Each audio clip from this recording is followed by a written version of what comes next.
In an epoch of fast global change, Russia deemed it is time to change the doctrine of its foreign policy. Russian President Vladimir Putin signed the 42-page document for a new roadmap of the Russian diplomacy, where in its main points Moscow designates the United States as the greatest threat facing the country. Russia would use its armed forces to repel or prevent an armed attack on its territory or that of its allies. The Russian vision identifies China and India as key partners for the future. In particular, the unprecedented level of international tension over the past decade is stated. The existential nature of threats to the security and development of our country created by the actions of unfriendly states is recognized.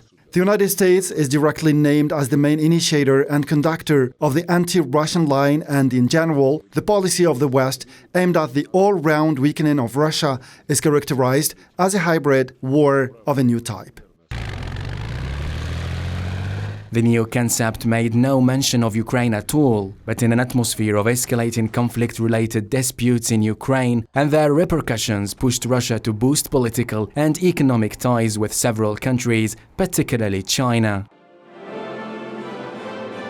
Moscow and Beijing seek to build an alternative for non-Western alliance in the world. Russia aims to support its allies and partners in ensuring their security and sustainable development regardless of their international recognition. In practical terms, I ask all colleagues involved in the implementation of common foreign policy to pay special attention to expanding ties with constructive partners and creating conditions for unfriendly states to abandon their hostile policy towards our country.